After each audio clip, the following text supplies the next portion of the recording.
Bonjour, c'est Fred Boot et bienvenue dans ce nouvel épisode de Faerie pour un salaud. Faerie pour un salaud, c'est un jeu de rôle en solo dans le monde de Faerie Noire, un jeu de rôle que j'ai créé avec l'ami Johan Krebs.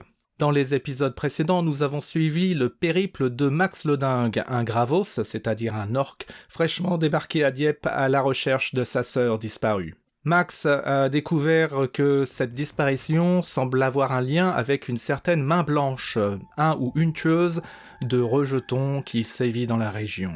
Une piste semble mener jusqu'à un certain Jean-Claude Portrail à qui Max a décidé de rendre visite. Vous voulez connaître la suite ? Moi j'aimerais bien connaître la suite. La suite, je la connais pas du tout la suite. Alors sans attendre, en avant pour l'épisode numéro 4.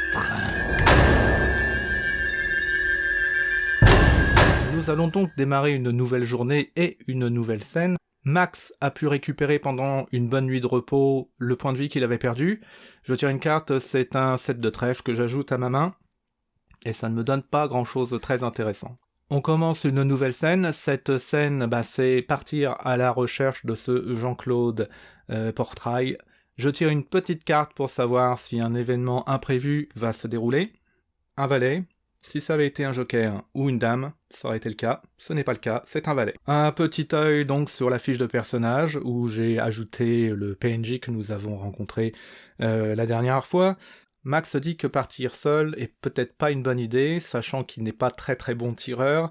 Max tente de trouver du côté de l'hôtel la trace de Tulipe. Tulipe, c'est cette pointue, tueuse à gages, qu'il a déjà rencontrée.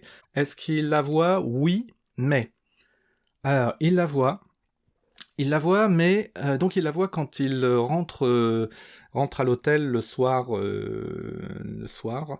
et il la voit, mais elle semble attablée, elle est attablée avec un humain. Et ils sont en train de discuter de manière assez sérieuse. L'humain est très très bien sapé, il semble venir vraiment de la haute. Les deux vraiment ont l'air de discuter sérieusement d'affaires. Et Max ne sent pas que c'est le bon moment de les déranger, ou de déranger Tulipe. Il va vers le guichet, et il demande à la personne, qui est une femme cette fois, au guichet, il lui demande, mais est-ce que cette personne, la rejetonne, la pointue que vous voyez là-bas, il préfère dire directement pointue, parce que bon, de toute façon, c'est la seule pointue qu'il y a dans l'établissement. Est-ce que cette pointue a une chambre ici ? La femme au guichet regarde Max, fait ça avec les yeux, l'air... ouais. Laissons-les se mélanger ensemble. Et donc elle fait, oui, en effet, c'est une de nos clientes, monsieur. Max se dit, mais... Oh, comme vous aurez deviné, j'aimerais vraiment offrir quelques fleurs à cette demoiselle pour attirer son attention. Pourrais-je savoir le numéro de sa chambre pour les lui livrer ? Est-ce que la femme au guichet va répondre oui ou non ? Oui, mais... Elle répond oui, très bien, c'est la chambre numéro 14, mais vous serez prié de ne pas la déranger et de ne pas envoyer de livreur ici sans notre autorisation. Merci. Bon, Max, oui, je comprends, je me ferai très très discret, vous en faites pas. Et il repart vers sa chambre. Il attend une petite heure et il descend vers le premier étage au numéro 14 et il frappe à la porte. Personne ne lui répond. Max insiste. Et est-ce qu'on va lui ouvrir ? Oui ou non ? Encore un joker, un événement imprévu. Je tire 2 cartes. J'ai d'abord un roi de pique et un 8 de cœur. Le pique, ça me dit qu'il va y avoir du grabuge. Il va y avoir de la baston. Le roi. Que me dit le roi ? Le roi me dit qu'il va y avoir trahison, tromperie. Il y a trahison, tromperie, donc il va y avoir de la baston. Trahison, tromperie, et le 8 de cœur, le 8 me dit que c'est une rumeur. Max entend derrière la porte une énorme engueulade, et il commence à entendre aussi qu'on met des coups, etc. Ça vraiment, il y a du garbuge. Il reconnaît la voix de Tulipe. Que va faire Max ? Eh ben Max, évidemment, il va défoncer la porte pour quand même lui porter secours. Notre cher Gravos Taulier va-t-il réussir à défoncer la porte ? Eh bien, il a 5 en punch. Bon, la porte n'est pas une porte, ce n'est qu'une porte d'hôtel. A priori même on peut imaginer qu'elle n'a même pas loqué ni quoi que ce soit. Sans aucun problème, Max défonce la porte d'un coup d'épaule. Et il découvre dans le salon de cet appartement Tulip en train de se battre en prise avec le Gravos Mécano. Ce Gravos Mécano qui l'accompagnait il y a lors du premier épisode, lorsque nous l'avons rencontré lors du premier épisode, ce Gravos Mécano. Ils sont en train de se battre. Tulip semble avoir l'avantage en matière de tactique, mais par contre en matière de force, c'est clairement le Gravos qui a le dessus. Et Max décide d'intervenir et il se jette sur le Gravos pour lui mettre un pain. Voyons si notre Gravos, qui est en fait un mécano, voyons s'il va réussir à l'éviter. Je vais donc tirer 2 cartes pour mon cher Max, mais malheureusement pas de pique, donc il va rester à son seuil de difficulté de 5 de pique, donc. Et 2 cartes pour notre Galibo Mécano, pareil, pas de pique, donc il va rester à son niveau de 4 de pique. 5 contre 4, c'est Max qui a l'avantage. Il réussit à lui mettre un pain qui retire 1 point de vie au Gravos Mécano. Tulip profite pour aller chercher dans son manteau long un flingue qu'elle pointe vers le Gravos Mécano. Est-ce qu'elle va tirer? Est-ce qu'elle va perdre son sang-froid? Est-ce qu'elle va tirer? Non, mais elle ne tire pas, mais elle s'approche avec son flingue de ce Gravos Mécano et l'assomme d'un coup de crosse. Et elle fait un Max un peu essoufflé, elle lui dit « Il faut que je me tire, je dois me tirer maintenant, pas d'explication à te donner ». Et là, à toute vitesse, elle fait sa valise. Max essaye de comprendre, mais enfin, qu'est-ce qui se passe? Mais t'as besoin de quoi? T'as besoin d'un coup de main? Elle fait « Non, ce n'est pas tes affaires, vieux. Allez, je me calte, ciao ». Et elle s'en va comme ça, Max essaye de la suivre. Elle lui répond, elle se tourne vers Max et lui dit « Non, c'est pas la peine de me suivre, ok? Ça pourrait être dangereux pour toi et ça pourrait être dangereux pour moi aussi. » Ah, et Max la voit partir. Il regarde dans la chambre, le Gravos Mécano est toujours dans les vapes. Est-ce que ce sont les affaires de Max? Est-ce que vraiment il a besoin de comprendre ce qui est en train de se passer pour l'instant? Max a d'autres choses en tête de toute façon. Max referme la porte doucement, laissant ce Gravos Mécano à l'intérieur, toujours dans les vapes. Et Max rejoint sa chambre tranquillement. La nuit passe, le lendemain matin très tôt, Max sort, Max commence à marcher dans les rues de Dieppe, il croise des michetons qui vont rentrer chez eux en espérant ne pas se faire démonter la tête par leur bobonne, et Max finit par trouver un taxi en train de somnoler à moitié dans la brume de ce matin de novembre. Le taxi mène Max jusqu'à Puy. Puis c'est donc cette espèce de petite agglomération un peu plus au nord, où se trouve une belle maison normande, une belle villa normande, puisqu'elle a appartenu à la fin de sa vie à monsieur Alexandre Dumas. Max descend du taxi, file quelques bifetons au chauffeur, qui ne le remercie même pas. Il est rare de toute façon qu'on montre beaucoup de sympathie envers les Gravos, même s'ils sont très bien sapés. Et tiens, je vais faire un petit truc que j'ai oublié. Enfin, c'est pas grave. Hein. Je vais faire un petit truc, c'est que vu que Max a plutôt bien avancé dans l'aventure, je vais tirer une petite carte pour voir si je peux un petit peu rendre mon jeu un peu plus fort. Et donc j'ai un valet de pique et c'est plutôt pas mal. Je vais donc prendre ce pique et je vais me débarrasser du 7 de trèfle.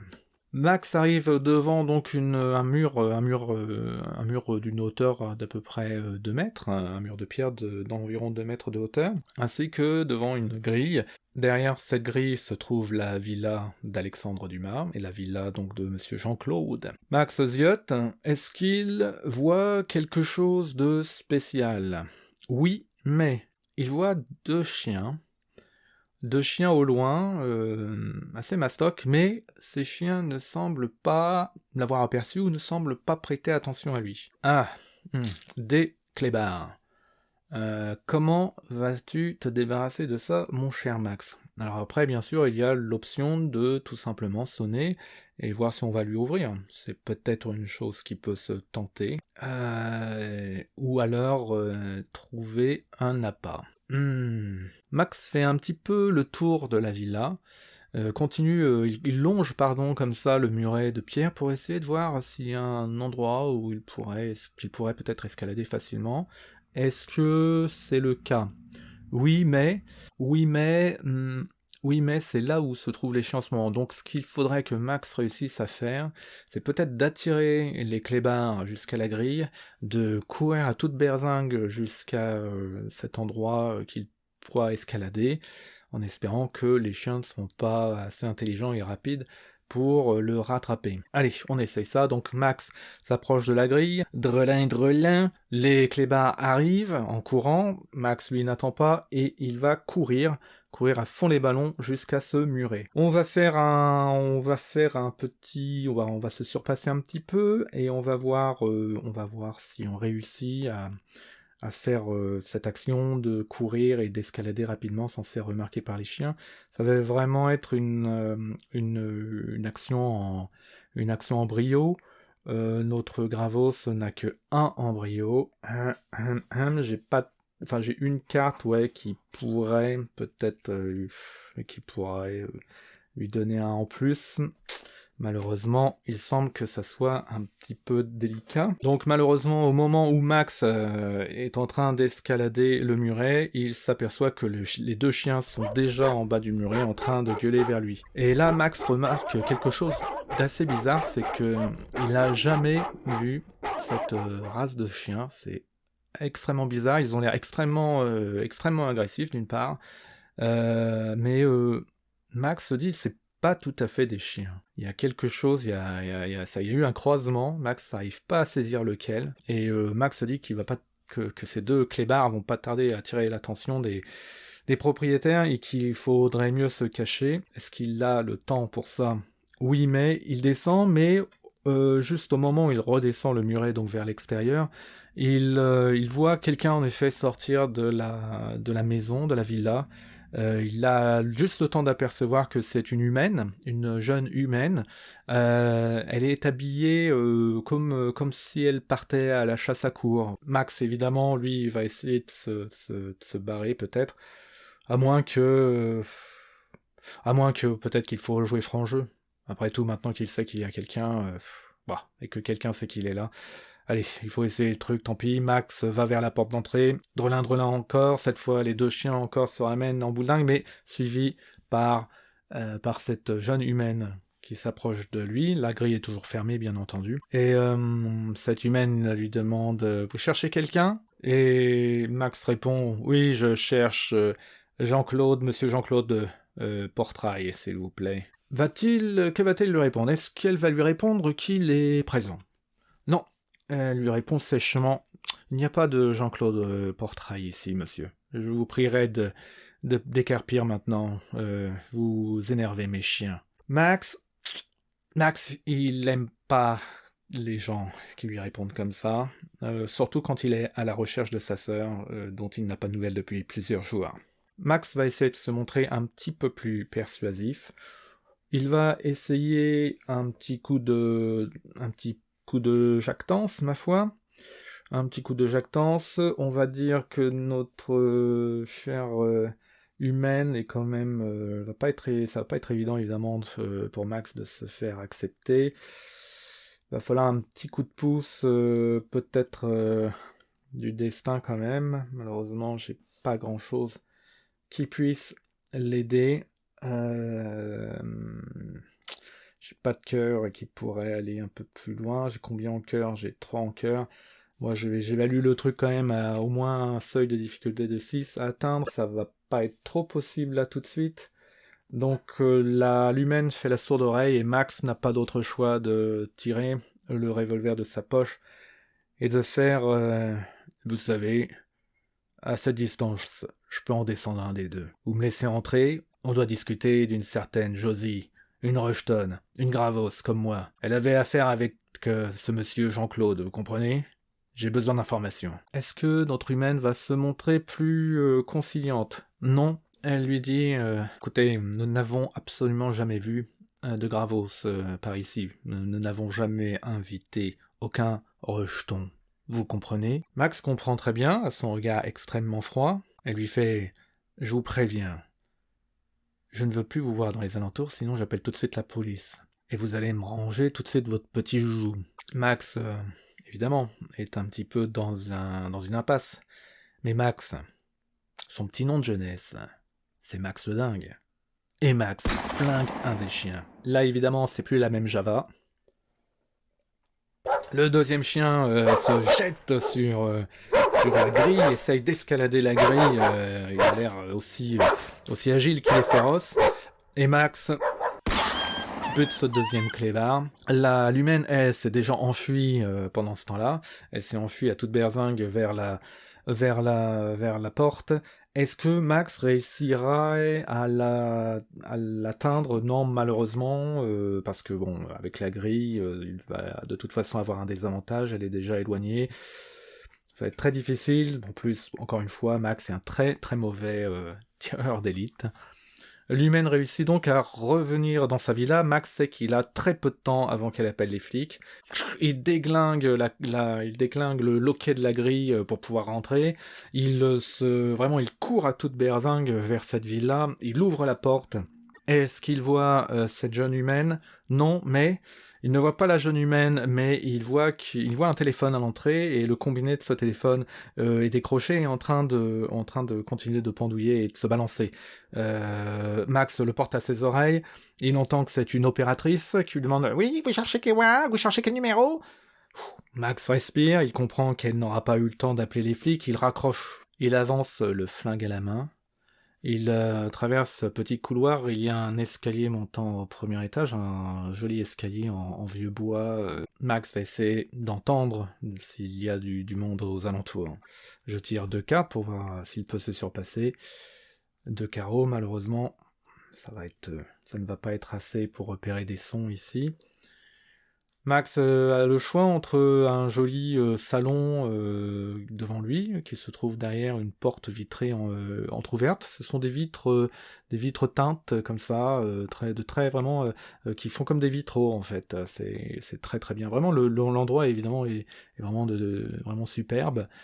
Et Max donc voit qu'il y a un salon derrière cette porte vitrée, et il y a aussi cet escalier. Encore un petit test de baraka, pour voir s'il voit autre chose que ces 2 issues. Je tire un pic et un cœur. Toujours pareil, il est pas très très bon en perception, ce cher Max, et il remarque rien de spécial à part ça. Max choisit de jeter d'abord un œil vers le salon, il s'approche, il profite du fait que ce soit des vitres teintes qui ne sont donc pas complètement transparentes pour se cacher un petit peu derrière, et doucement jeter un œil vers le salon. Est-ce qu'il voit quelqu'un? Oui, il voit quelqu'un. C'est une personne assise sur un grand canapé en cuir. Cette personne est assise en face d'un feu de cheminée, immobile. Et Max donc va essayer de s'approcher. Max fait pourtant du bruit, il fait grincer un petit peu le plancher, etc. Mais la personne, si cette personne l'a remarqué, ne se retourne absolument pas. Max contourne le canapé, et là, il voit quelque chose d'assez étonnant. Dans ce canapé se trouve la personne humaine qu'il a rencontrée auparavant, sauf que l'apparence n'est pas exactement la même. Les habits sont plus ou moins les mêmes, même si le haut est d'une autre couleur, mais c'est surtout au niveau du visage et des membres de cette jeune humaine qu'il y a quelque chose de différent. Il s'aperçoit qu'une des mains est particulièrement pâle et semble d'apparence complètement différente de la main opposée. Le visage, lui, est comme un masque mort. On retrouve bien sûr les traits de l'humaine, mais aussi une oreille pointue qui semble avoir été cousue, attachée. Des marques de cicatrices un peu partout sur le visage. Les yeux de cette jeune femme sont fixes, comme aveugles, en train de scruter le feu de la cheminée. Max est complètement saisi par cette vision, et soudain, il entend une voix féminine, qui lui dit « Ne bougez plus maintenant !» Il relève la tête, il tourne le visage, il voit cette humaine qu'il a entre guillemets accueillie juste avant.